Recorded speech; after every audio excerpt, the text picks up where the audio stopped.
Assalamualaikum warahmatullahi wabarakatuh.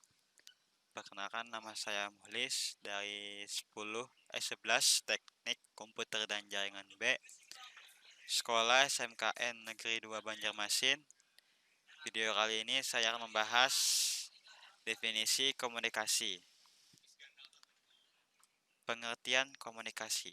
Komunikasi adalah sebuah proses yang meliputi pengiriman dan penerimaan pesan serta pemahaman terhadap yang disampaikan. Dalam komunikasi terdapat beberapa kegiatan yang dilakukan oleh pengirim pesan dan penerima pesan, yaitu mendengar, berbicara, dan melakukan pengamatan. Komponen utama dalam komunikasi. 1. Komunikasi atau sumber atau pengirim pesan adalah seorang yang mengirimkan pesan. 2.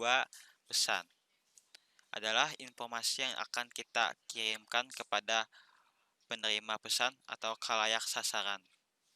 3. Encoding adalah proses mengambil pesan dan mengirim pesan ke dalam sebuah bentuk yang dapat dibagi dengan pihak lain.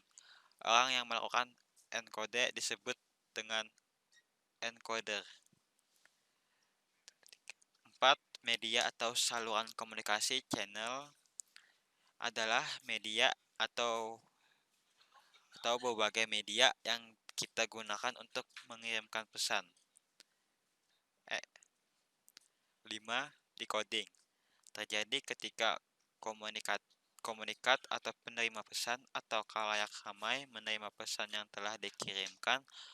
Orang yang menerima pesan disebut dengan decoder.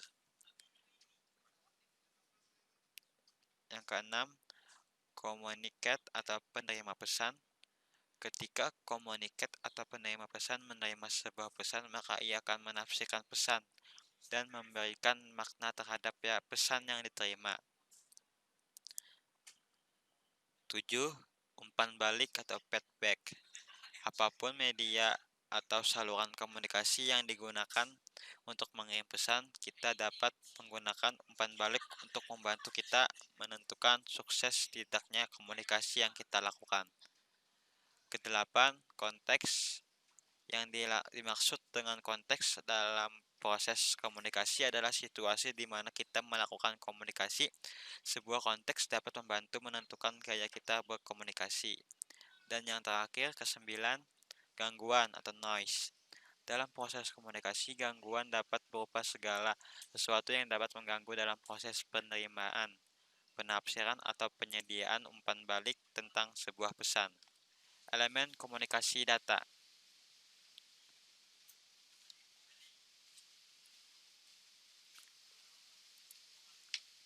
Elemen komunikasi data. 1. Pengirim. Pengirim atau sender adalah pihak yang membuat pesan dan melakukan aktivitas menyampaikan pesan tersebut kepada penerima pesan. Penerima pesan. 2. Penerima pesan. Penerima atau elemen komunikasi data. 1. Pengirim. Pengirim atau sender adalah pihak yang membuat pesan dan melakukan aktivitas menyampaikan pesan tersebut kepada penerima pesan dari penerima pesan. Yang kedua, penerima. Penerima atau reference adalah pihak yang menjadi sasaran pesan dari pengirim dan menerima pesan tersebut. Yang ketiga, bahasa data. Bahasa data yang dimaksud tentunya bukan berupa bahasa seperti bahasa manusia, akan tetapi bahasa-bahasa elektronik, kode, program, dan sejenisnya. Yang keempat, transmitter. Transmitter adalah alat untuk mengubah data yang dikirimkan dari perangkat keras tertentu agar menjadi sinyal analog agar dapat dibawa oleh media transmisi tertentu, kemudian diteruskan sampai ke penerima atau transmitter kelima, encoder. Encoder adalah alat atau pihak yang melakukan pengkodean atas pesan yang ingin dikirimkan oleh penerima. Yang keenam,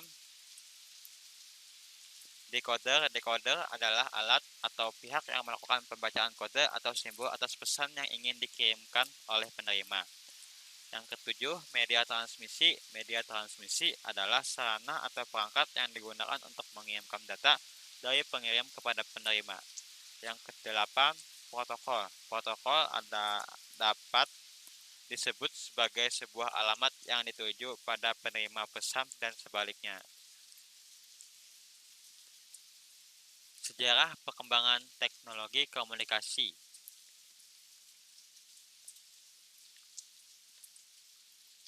Yang pertama, pada tahun 1837, Samuel F.V. Morse bersama asistennya Alexander Bain menemukan alat untuk mengirim atau menerima pesan dari jarak jauh yang bernama telegraf telegraf. Pesan ini sering dinamakan pesan kabel atau kawat. Media ini sangat efektif meskipun hanya untuk orang yang paham kode Morse. Yang kedua, pada tahun 1876, Alexander Graham Bell menemukan sebuah alat komunikasi jarak jauh yang bernama telepon. Penemuan telepon dipicu oleh permintaan penggunaan telegraf yang semakin berkembang dan meningkat. Di Indonesia, telepon lokal pertama kali digunakan sejak 16 Oktober 1882 yang diselenggarakan oleh pihak swasta. Yang ketiga, pada tahun 1920, sebuah alat komunikasi jarak jauh bernama telegram baru dipopulerkan. Telegram berisi kombinasi kode yang ditransmisikan oleh telegraf. Meskipun tarifnya dihitung berdasar jumlah karakter termasuk tanda baca, namun waktu yang dibutuhkan pun sangat singkat dan tidak seperti surat di Indonesia. Di Indonesia, telegram dipopulerkan oleh perusahaan Telkom. Yang keempat, pada tahun 1956, sebuah alat komunikasi bernama pager ditemukan oleh Multiton Elektronik di rumah sakit St. Thomas, London oleh dokter-dokter yang sedang bertugas dalam komunikasi darurat. Pager atau radio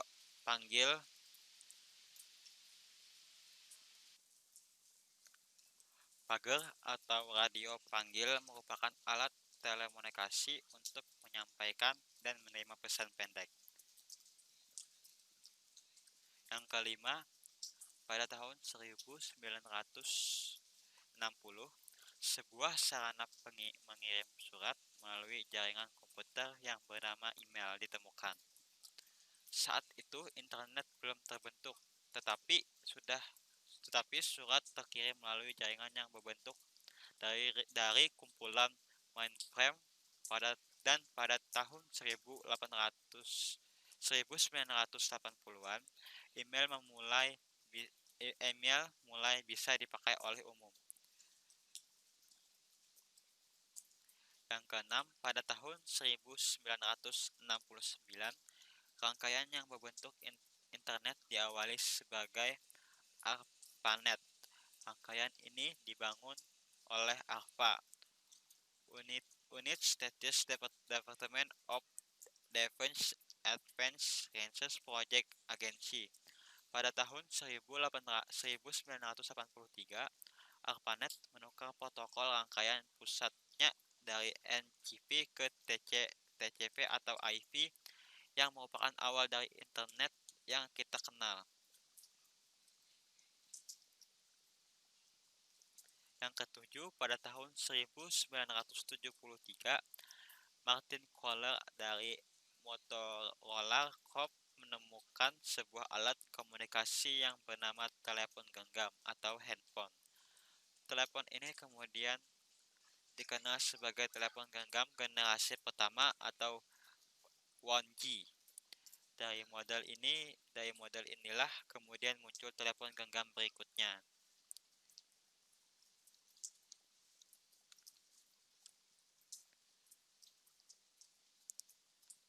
Yang kedelapan, pada tahun 1996, pesan instan atau instant messaging meledak saat diperkenalkan ICQ. Semua ini bermula ketika orang-orang teknologi secara online pada awal tahun 1990. Dan pada saat itu, para pengembang software menciptakan software chatroom. Dan yang terakhir, pada 2007, sebuah teknologi yang hampir sama seperti pesan instan bernama Mobile Chat Messenger ditemukan. Ini bisa menggantikan penggunaan layanan SMS yang lebih kompleks disertai dengan fitur-fitur menarik dan notifikasi. Contohnya seperti WhatsApp, Line, Instagram, dan lain-lain. Hal yang dapat mempengaruhi komunikasi data. 1. Pengetahuan. Seorang komunikator yang memiliki tingkat pengetahuan tinggi, ia akan lebih mudah memilih kata-kata atau diksi untuk menyampaikan informasi baik verbal maupun non-verbal kepada komunikan. Yang kedua, perkembangan. Perkembangan memiliki dua aspek, yaitu perkembangan manusia. Satu, perkembangan manusia, misalkan cara menyampaikan informasi kepada anak balita dengan remaja tentu saja berbeda. Yang kedua, keterampilan menguasai bahasa. Misalkan, jika kita menghadapi remaja, maka kita lebih baik mengetahui bahasa-bahasa yang digunakan dalam kesehariannya atau disebut dengan bahasa gaul. Yang ketiga, verbatim. Verbatim adalah suatu cara seseorang dalam menggambarkan atau menafsirkan informasi yang diolah menjadi sebuah pandangan. Pembentukan persepsi ini terjadi berdasarkan pengalaman, harapan, dan perhatian. Yang kelima, peran dan hubungan. Peran dan hubungan memiliki pengaruh dari proses komunikasi tergantung dari materi atau permasalahan yang ingin dibicarakan, termasuk cara menyampaikan informasi atau teknik komunikasi.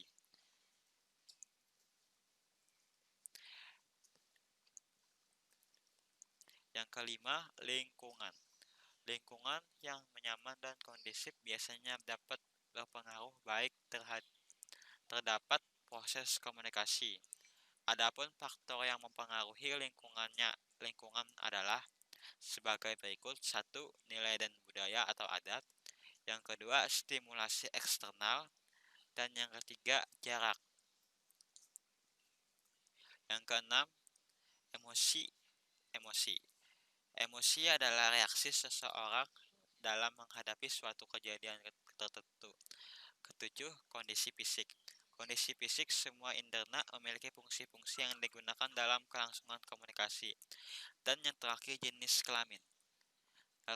Lelaki dan perempuan memiliki perbedaan dalam berkomunikasi, dapat dilihat dari gaya berbicara dan interpretasi.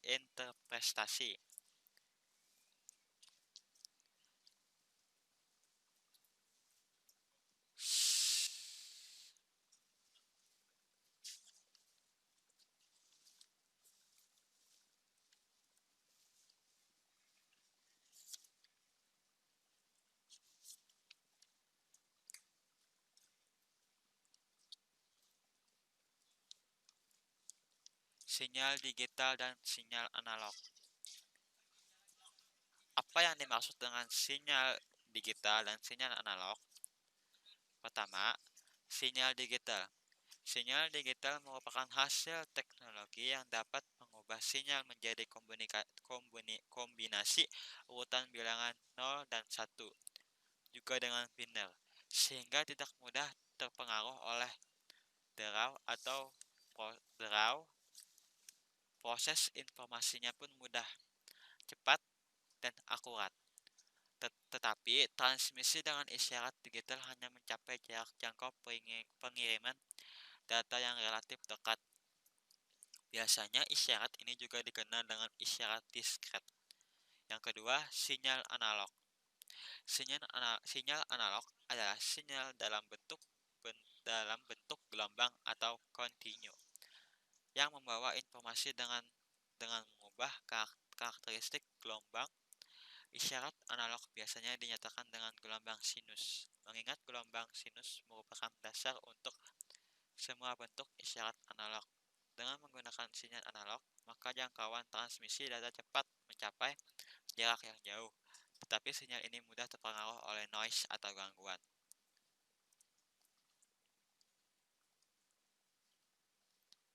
Simple, simple half duplex dan full duplex.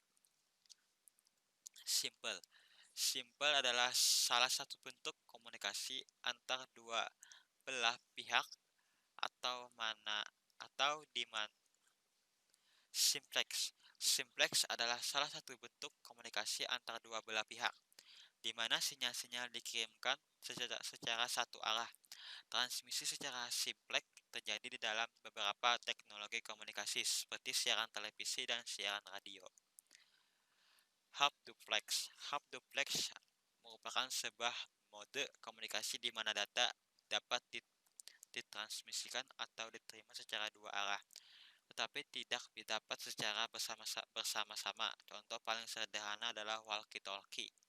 Untuk sebuah komunikasi, pada satu waktu tertentu hanya salah satu di antara mereka yang dapat berbicara sementara pihak lain mendengar. Jika keduanya mencoba untuk berbicara secara serentak, kondisi atau calling tabrakan. Yang ketiga, full duplex. Dalam komunikasi full duplex, dua pihak yang saling berkomunikasi akan mengirimkan data dan menerima informasi dalam waktu yang sama dan umumnya membutuhkan dua jalur komunikasi. Contohnya adalah switch.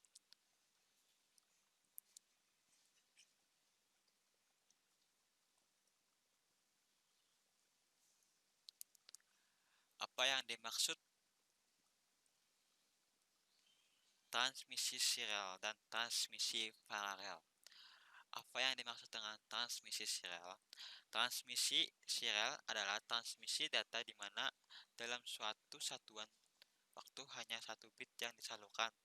Dengan demikian, data yang terdiri atas banyak bit dikirim secara berurut-urutan, satu persatu. Setiap komputer diperlengkapi dengan saluran serial atau saluran port RS232C, yaitu saluran yang bisa mengirim atau menerima data secara serial. Transmisi paralel. Transmisi paralel adalah transmisi data di mana dalam satu satuan waktu beberapa bit, biasanya 8 bit, bisa disalurkan secara bersamaan. Pada komputer tersedia juga saluran paralel atau saluran port, misalnya saluran yang dihubungkan dengan printer ketika akan mencetak data. Teknik pengiriman baseband. Transmisi baseband adalah transmisi yang menggunakan sinyal digital untuk mengirimkan data melalui media. Salah satu media sebagai satu saluran.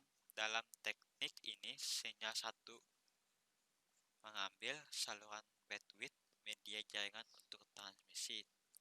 Sinyalnya hanya memiliki jarak yang pendek. Selanjutnya, perangkat mengirim dan menerima data menggunakan saluran tunggal atau kabel. Mengirim dan menerima tidak dapat terjadi pada saluran yang sama secara bersamaan. Oleh karena itu, transmisi baseband bersifat dua arah. Baseband menggunakan time division multiplexing. Contohnya, baseband adalah Ethernet.